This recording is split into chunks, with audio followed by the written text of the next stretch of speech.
நாங்க ஒரு 4 பேர் பார்த்தீங்கன்னா, எங்களுடைய மேஸ்திரி கூட வேலைக்கு ஒரு இடத்துக்கு போனோம். அதாவது பார்த்தீங்கன்னா, அது ஒரு பெரிய பங்களா வீடு. கிட்டத்தட்ட பார்த்தீங்கன்னா, அதிகாலையில 5 மணிக்கு "இன்னைக்கு நேரமா போய் வேலைய முடிச்சுடுறோம்டா" அப்படின்னு சொல்லி சென்ட்ரிங் வேலைக்கோசரம் போயிருந்தோம். அப்போ பார்த்தீங்கன்னா, அங்க 2 பேத்துக்கு தான் வேலை இருந்தது. நாங்க போனதும் 4 பேரு. இருந்தாலும் பரவாயில்லைங்க, பசங்கள கூட்டிட்டு வந்துட்டேன். வேற ஏதாவது வேலை இருந்தா போட்டு குடுங்க அப்படின்னு சொல்லி எங்க மேஸ்திரி பார்த்தீங்கன்னா, அவன் அந்த ஓனர்ட்ட கெஞ்சி கூத்தாடி, "இருக்கு சில்லற வேலைய செய்யட்டும்" அப்படின்னு சொல்லி 2 பேர சென்ட்ரிங் வேலை செய்ய விட்டுட்டு, மீதி 2 பேர பார்த்தீங்கன்னா ஒருத்தனை வீட்ட கிளீன் பண்ண சொன்னாரு.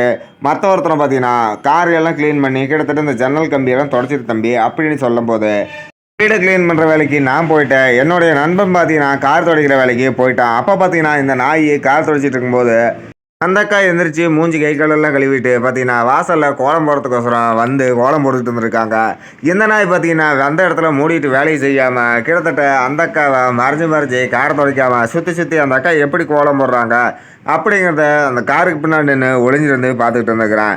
இதை பார்த்தீங்கன்னா, எதர்ச்சியா டீ குடிக்கு போன ஓனர் பார்த்தீங்கன்னா, அவர் பைக்கில் வர்ற சவுண்டு கூட கேட்காம இந்த நாய் எக்கி எக்கி பார்த்துட்டு இருந்துக்கிறான். ஒரு கட்டத்துல பார்த்தீங்கன்னா, இவனுக்கு பின்னாடி வந்து நின்ன ஓனர் பார்த்தீங்கன்னா, இவன் என்ன பண்ணிட்டு இருக்கிறான் அப்படின்னு பார்க்கறதுக்கோசரம், இவன் பண்ற சேட்டையெல்லாம் அவருக்கு பின்னாடி நின்னு நோட் பண்ணிட்டு இருந்துக்கிறாரு ஓனரு.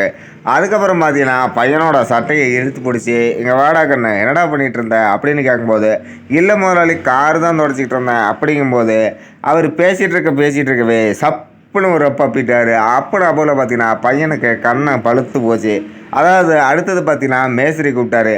"இங்க வாடா, எதுக்குடா உன்னைய வேலைக்கு வர சொன்னேன், நீ எதுக்குடா கூட்டிட்டு வந்திருக்கிற ஆள?" அப்படின்னு சொல்லி மேஸ்திரி ஒரு மிரட்டு.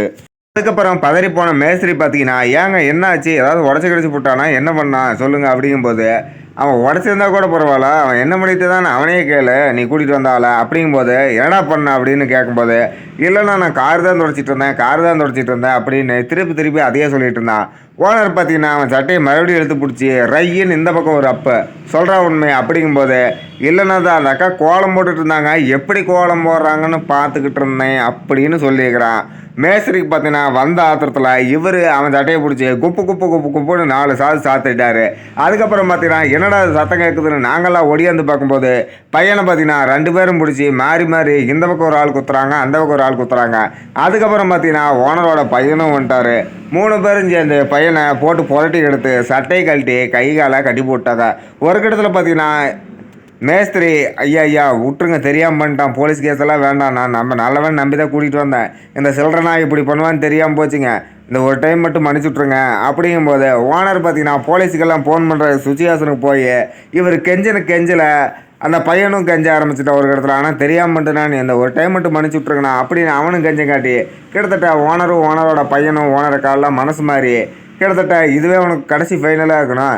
இனிமேல் நான் உன்னை இந்த ஏரியா பக்கம் பார்த்தேனா, கையை தனியா காலு தனியா உடச்சே விட்ருவேன், ஓடி போயிரு" அப்படின்னு சொல்லி பையனை துரத்தி விட்டாங்க. அதுக்கப்புறம் பார்த்தீங்கன்னா, மேஸ்திரியா, "நீ செஞ்சதுக்கு கூலியும் கிடையாது, ஒரு இலவும் கிடையாது. பேசாமல் ஆளுகளை கூட்டிகிட்டு என் மூஞ்சிலே முடிக்காது ஓடி போயிரு" அப்படிங்கிற மாதிரி சொல்லிட்டாரு. ஆக்சுவலாக பார்த்தீங்கன்னா, மேஸ்திரிக்கு அவர் கொடுக்க வேண்டிய பணம் 10,000 இருந்தது. இந்த நாய் பண்ண கூத்துனால மேஸ்திரிக்கு 10,000 நாம போட்டதும் இல்லாமல் கிட்டத்தட்ட அந்த நல்ல ஓனர்கிட்ட பார்த்தீங்கன்னா பேரை கெடுத்துட்டு வந்துட்டாங்க. அதாவது பார்த்தீங்கன்னா, ஒரு சில இடத்துக்கு ஆளுகளை கூட்டிகிட்டு போகும்போது அவனுக்கு கேரக்டர் ரொம்ப முக்கியம். நம்ம போகிற இடம் சின்ன இடமாவும் இருக்கும், பெரிய இடமாவும் இருக்கும். கிட்டத்தட்ட பார்த்தீங்கன்னா, கை சுத்தம் மற்றபடி குண சுத்தமான ஆளுகளை கூட்டிகிட்டு போனால் மட்டும்தான் நம்ம செய்கிற தொழில் நம்மளுக்கு ஒட்டும் நிரந்தரமாக கிடைக்கும். இந்த மாதிரி சில்லற நாய்களை கூட்டிகிட்டு போய் வச்சு வேலை வாங்கினா இப்படி தான் வேலையும் போய் பணமும் போய் கடைசியில் வந்து நக்கின மாதிரி உட்காந்துட்டு தான் இருக்கணும்.